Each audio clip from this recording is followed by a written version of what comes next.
June 23. E10 Diobai Sishirar. Late afternoon light filtered through scattered clouds over the western reaches of the English Channel.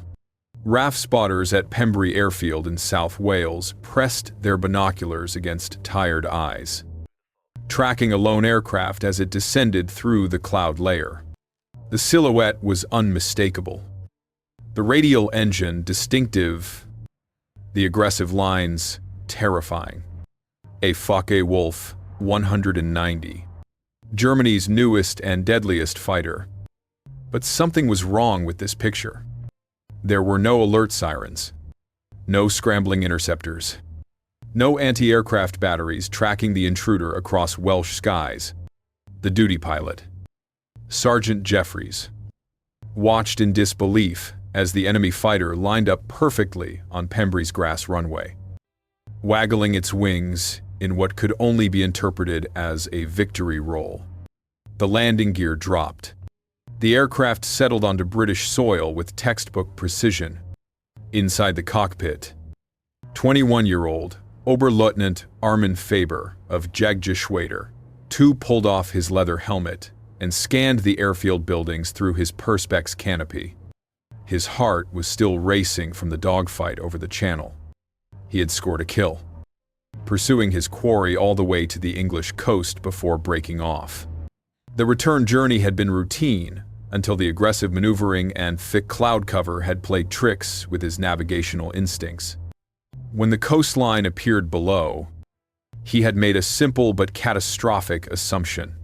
Then he saw the Spitfires on the flight line. The uniforms running toward his aircraft were not Luftwaffe gray. They were Royal Air Force blue. Faber's blood turned to ice. In that single horrifying moment of recognition, he understood what British intelligence officers across southern England were simultaneously realizing. Germany's most lethal aerial weapon. The aircraft that had been slaughtering Allied pilots for 8 months. The mysterious predator that seemed invincible in combat had just been delivered intact to Britain by a pilot who had mistaken the Bristol Channel for the English Channel. Faber desperately tried to restart his engine. Sergeant Jeffries, armed with nothing more than a flare gun because Pembrey was merely a training station, sprinted across the grass and leaped onto the aircraft's wing as it began to taxi.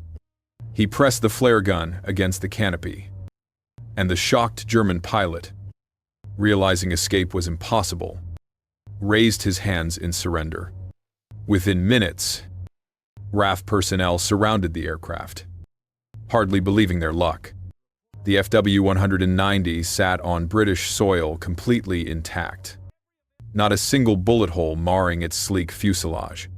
Faber was immediately taken into custody and driven to RAF Fairwood Common for interrogation, escorted by Group Captain David Atcherley. The journey was tense. Atcherley, fearful of an escape attempt, kept his revolver aimed at Faber throughout the drive. At one point, the car hit a pothole, causing the weapon to accidentally discharge. The bullet narrowly missed the German pilot, adding one more surreal moment to an already extraordinary day. Within the hour, Air Chief Marshal Sholto Douglas, commanding RAF Fighter Command, was personally ordering the aircraft's immediate transport to the Royal Aircraft Establishment at Farnborough. Every rivet, every control surface, every technical specification was to be documented, measured, and analyzed. The intelligence windfall was beyond calculation. For the Royal Air Force, this moment could not have come at a more desperate time. The Focke-Wulf 190 had first appeared in combat over France in late summer 1941, and from its very first engagements, Allied pilots knew they were facing something extraordinary. The statistics were brutal. In the first 6 months of 1942, RAF fighter losses over France had climbed dramatically. Experienced pilots who had survived the Battle of Britain were being systematically shot down by an aircraft they simply could not match. Squadron Leader J. E. Johnson, who would become Britain's highest-scoring ace, barely survived his early encounters with the FW-190. His assessment was chilling. It was faster than the Spitfire Mark V in level flight and in the dive. It could outroll British fighters with contemptuous ease. Its firepower was devastating. For the first time in the war, RAF fighters were comprehensively outclassed. American pilots arriving in Britain with their P-47 Thunderbolts received immediate warnings. Don't engage the 190 inches turning combat. Don't try to outroll it. Don't get into a dive competition. The list of prohibitions was long and terrifying. The list of effective countertactics was virtually non-existent. Intelligence desperately needed answers. What made this aircraft so lethal? What were its limitations? How could Allied fighters counter it? But answering these questions required examining an actual FW-190, and every example shot down over Britain had been too damaged to reveal its secrets. Until Armin Faber's catastrophic mistake. The story of how this happened reveals the unforgiving nature of aerial combat. Faber was no novice. As Gruppenadjutant to the commander of 3 Group A, Jagdgeschwader 2, he was an experienced and skilled pilot based at Morlaix in Brittany. En June 23, he had been given special permission to fly a combat mission with 7th Staffel as part of a fighter sweep, providing top cover for German bombers attacking coastal targets. The mission had proceeded smoothly until the return flight. During the engagement, Faber's unit had tangled with Spitfires from 310 Squadron RAF, escorting Boston bombers returning from their own raid. In the swirling dogfight, Faber shot down a Spitfire piloted by Sergeant František Tretnar, who managed to bail out over Devon with shrapnel wounds and a broken leg. In his aggressive pursuit, blatantly disregarding Luftwaffe orders that forbade FW-190 pilots from flying directly over British territory, Faber had followed his quarry all the way to the English coast. During the violent maneuvering while engaging British fighters, Faber became disoriented. Cloud cover obscured coastal features. The sun's position gave false directional cues. During the dogfight, he had executed what fighter pilots call a reciprocal turn, essentially flying 180 degrees from his intended course without realizing it. Combat disorientation was more common than military authorities admitted. Pilots flying at high speeds through clouds, pulling high G-forces that affected blood flow to the brain, sometimes simply lost their sense of direction. When Faber broke through the clouds and saw green countryside with an airfield below, his exhausted mind jumped to the most natural conclusion. He was over northern France, looking at a Luftwaffe base. He was actually over South Wales, looking at RAF Pembrey. The mistake seems impossible in hindsight. But in the confusion of combat, with adrenaline flooding his system and his navigational certainty compromised by violent maneuvering, the error was tragically understandable. Within 48 hours, the FW-190 was at Farnborough, surrounded by Britain's top aviation engineers and test pilots. The aircraft had been transported by lorry rather than flown, too precious to risk even the short flight from Wales. Group Captain Hugh Wilson, responsible for test flying captured enemy aircraft, had been asked to guarantee he would not crash it during the ferry flight. It was an impossible guarantee to give. So the Germans had unwittingly done the British another favor by delivering their secret weapon close enough to simply truck it to the testing facility. The aircraft was immediately repainted in RAF colors and given the serial number MP-499. Testing commenced on July 3rd. Etienne Jobais Sicher R. just 10 days after Faber's landing. Among the first pilots to climb into the German fighter's cockpit was a young Fleet Air Arm officer named Erich Braun, who would go on to become the most prolific test pilot in aviation history. His fluency in German allowed him to decipher the cockpit instruments and placards that had baffled other pilots. What the British team discovered explained everything Allied pilots had been experiencing in combat. The aircraft was a masterpiece of brutal functionality, where the Spitfire represented elegant, aerodynamic design. The FW-190 embodied German engineering philosophy, overwhelming effectiveness through superior power and innovation. Its BMW 801 radial engine produced 700 horsepower compared to the Spitfire Mark V's 700. But raw power was only part of the story. The FW-190's most devastating advantage was its roll rate. The aircraft could snap from one bank to the other faster than any Allied fighter.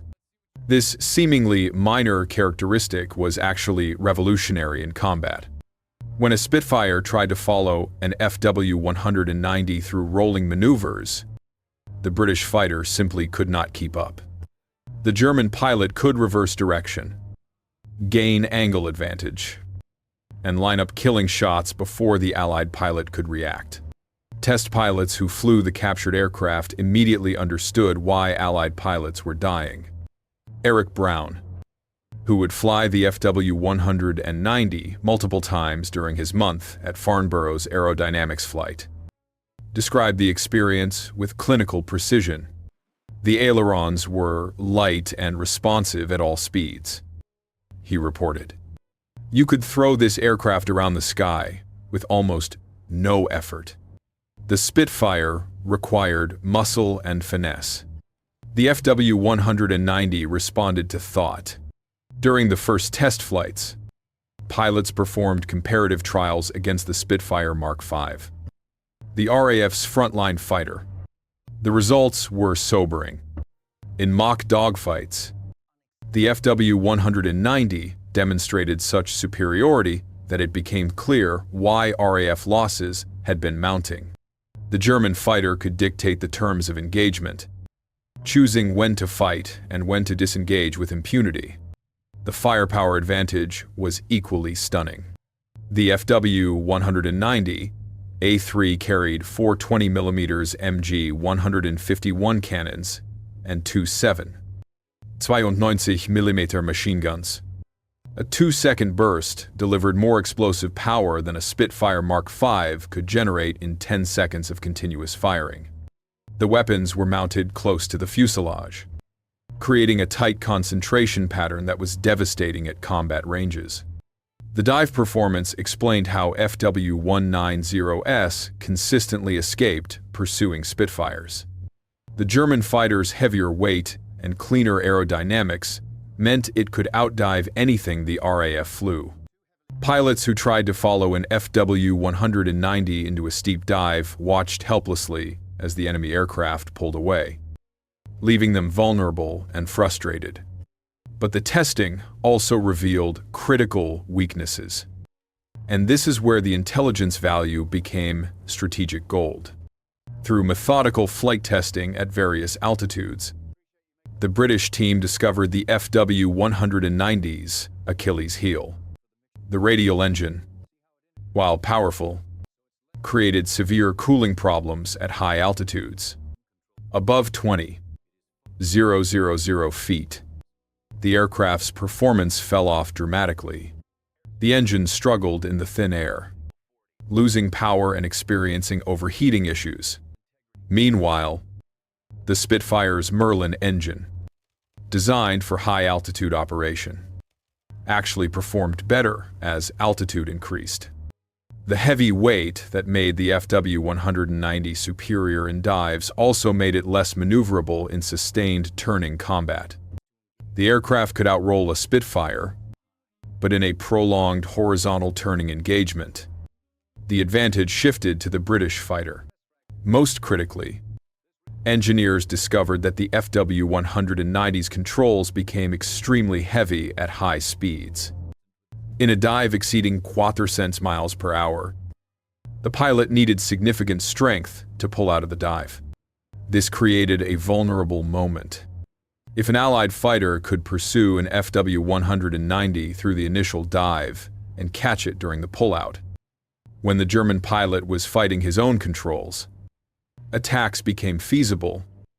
After 10 days of intensive testing at Farnborough, the aircraft was transferred to the Air Fighting Development Unit at RAF Duxford for tactical assessment. There, it was flown in mock combat trials against the new Spitfire Mark V, allowing RAF pilots not only to familiarize themselves with their improved fighter, but to practice exploiting the FW-190's weaknesses in realistic scenarios. British intelligence immediately began distributing tactical bulletins to RAF squadrons based on these findings. But Air Chief Marshal Douglas recognized that this intelligence was too valuable to keep within the RAF alone. With American forces beginning to arrive in Britain in significant numbers, and with USAAF bomber formations starting to penetrate deeper into German-controlled airspace, the Americans would face the FW-190 in increasing numbers. They needed to know what the British had learned. In August 1942, U.S. Army Air Force test pilots were invited to Farnborough to fly the captured FW-190 themselves. These pilots would return to American training bases with knowledge that would save hundreds of American lives. Major Cass Huff, one of the first American pilots to fly the captured aircraft, filed a detailed report distributed to every fighter group preparing to deploy to Europe. His assessment was blunt. The FW-190 will beat any Allied fighter below 20,000 feet. If the German pilot knows what he is doing, our advantage is altitude. Above 25,000 feet, our P-47 seconds and later model Spitfires have the edge. Force them high and we win. Let them dictate low-altitude combat and we die. This single piece of intelligence fundamentally changed American fighter tactics in Europe. When P-47 Thunderbolt units began operations in 1943, their doctrine emphasized high-altitude combat. Bomber escorts flew at maximum altitude. Fighter sweeps operated above 25,000 feet whenever possible. When German fighters attempted to engage, American pilots would climb, forcing the FW-190 to follow into thin air where their engines struggled. The captured FW-190 also influenced American aircraft development. Engineers at Wright Field studied the roll rate advantage and began modifying P-47 and P-51 ailerons to improve responsiveness. The FW-190's gun placement informed American thinking about weapons concentration. Even the cockpit layout, which German designers had optimized for combat efficiency, influenced American fighter design. But perhaps the most important lesson was psychological. Allied pilots, who had been intimidated by the FW-190's seemingly invincible reputation, now had concrete information about how to fight it and win. The mystique was shattered. The butcher bird had weaknesses. By late 1943, the tactical situation had shifted dramatically. American P-47 seconds and P-51 seconds were engaging FW-190s at high altitude, where Allied fighters held the advantage. RAF Spitfire Mark IXs with upgraded Merlin engines could match the FW-190's performance across most altitude ranges. Pilots on both sides understood they were flying different aircraft optimized for different conditions. The kill ratios began shifting in Allied favor. German pilots noticed that Allied fighters were no longer making the tactical mistakes that had given the FW-190 its early dominance. Oberleutnant Joseph Prière, a high-scoring faux soutenant ZHA, noted in late 1943 that American pilots had clearly studied the aircraft. They know not to follow us into rolling scissors maneuvers. They force us high where our engines labor. They have learned. The captured FW-190, designated MP-499 in RAF service, remained in active testing and demonstration service, serving as an invaluable reference for understanding German fighter design. The aircraft was flown 29 times between July 1942 and January 1943, accumulating roughly 9 hours of test flight data during its initial evaluation period. After this intensive testing phase concluded, it was transferred to No. 1,426 enemy aircraft flight, sometimes jokingly called the Luftwaffe, where RAF pilots continued to fly it for demonstration purposes and to train Allied pilots in recognition and combat tactics. The aircraft was finally struck off charge on September 18, and scrapped. By that time, it had served its purpose beyond all expectations. The intelligence gathered from MP-499 became the foundation for understanding subsequent FW-190 variants, including the high-altitude D-9 Dora that appeared in late 1944. Today, the Shoreham Aircraft Museum displays the armored windscreen from Faber's FW-190, along with parts of František Tretnar's Spitfire, silent witnesses to that extraordinary day in June 1942. After the war, aviation historians attempted to calculate the impact of Faber's mistake. The intelligence gained from examining the intact FW-190 was shared with thousands of Allied pilots through tactical bulletins, training films, and direct demonstration flights. The knowledge influenced aircraft development, tactical doctrine, and operational planning across multiple air forces. Eric Brown, the test pilot who had been among the first to fly the captured aircraft and who would go on to fly more captured enemy aircraft than any other Allied pilot, reflected on the significance decades later. Faber's navigation error gave the Allies the Rosetta Stone for understanding German fighter design. He wrote, "Every tactical advantage the FW-190 possessed was documented. Every weakness was exploited. That single aircraft probably saved more Allied lives than any intelligence coup of the war." His assessment was not hyperbole. The FW-190 that Brown and his colleagues had meticulously analyzed in the summer of 1942 became the reference point for understanding an entire family of German fighters. The irony was not lost on German intelligence when they learned what had happened. One Luftwaffe officer reportedly commented that Germany had spent months trying to capture a Spitfire Mark V intact to study its improvements. The British did not have to try. The Germans delivered their best fighter directly to them. The loss was particularly galling because Luftwaffe commander Hermann Göring had issued strict orders forbidding pilots from flying the FW-190 directly over British territory, precisely to prevent this scenario. The aircraft was so valuable, and its secrets so closely guarded, that the Germans had even considered mounting commando raids to recover downed examples before the British could examine them.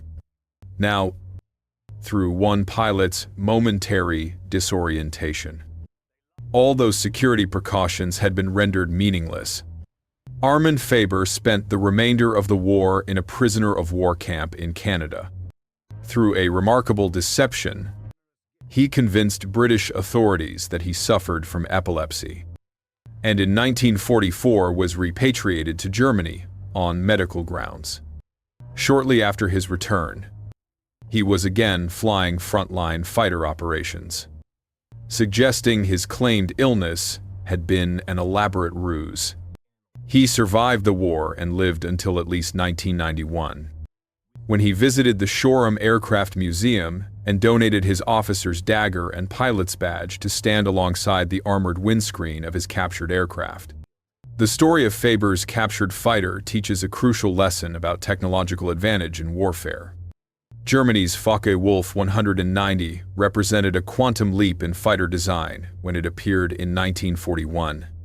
For nearly a year, it dominated Allied aircraft through superior performance and innovative engineering. But that advantage evaporated the moment Allied engineers could examine the actual machine.